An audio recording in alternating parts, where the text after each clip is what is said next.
for me, I'm very lucky. I mean, my office was on the 55th floor of the second tower. That second plane went right through my office, and it's only by the grace of God that I'm even here talking to you, because so many other people I knew on that same floor who were not nearly as lucky as I was. And I often reflect, why, especially at this time of year. I always ask myself again and again, why was I lucky that day? What was it that caused me to leave the building 10 minutes prior to the strike of that plane? But I don't know the answer to that. I'm not sure I'll ever know the answer to that. But those are the things I reflect on as we get closer and closer, because it is such an emotional day. And it becomes even emotional for me because I think of what I could have lost. At this point, I had been down in Wall Street area for 22 years at that point.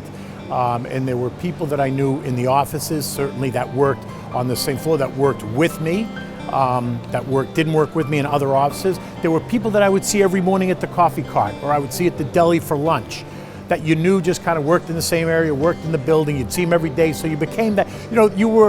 You became acquaintances because you just saw each other every day. And then in the days and weeks after, when you realized you didn't see that person anymore, you began to wonder, did the person not make it? Did the person just decide not to come back? Were they too traumatized to come back, or in fact, were they not fortunate enough to have made it?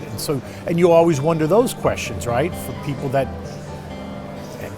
and they weren't like they were even my best friends. They were just people. It was the comfort of seeing them every day. You have this routine. You get on the train, you get on the subway, you go to the coffee cart, you see the same people. It was life in New York, and it's just different. And this is difficult for people who weren't here to understand. It was the odor, right? You'll remember. The fire in the Trade Center burned for 3 months, and so that smell, that odor of, and I only can describe it as the odor of death, because I can't describe what it smells like to you, because it's not a smell that you know.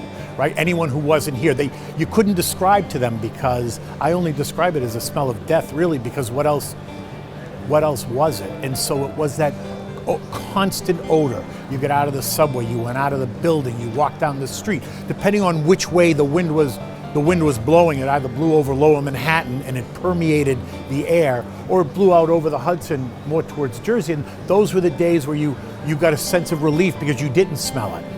But for the most part, you smelled it every day for 3 months. And that was a really difficult part, because it was a constant reminder of that event. As much as they tried to clean up the Exchange and Wall Street and wash the buildings down and make it as normal as possible, the odor struck this chord in your mind and made you think about it every single day.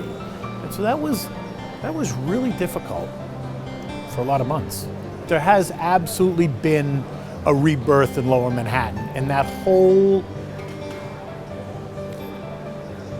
plot of land has really been reborn. Some of it certainly is a memorial, which is really the cemetery, which, by the way, if people haven't been, when they come to New York, they really have to go to it, because it is really a special place. They did a beautiful job with it.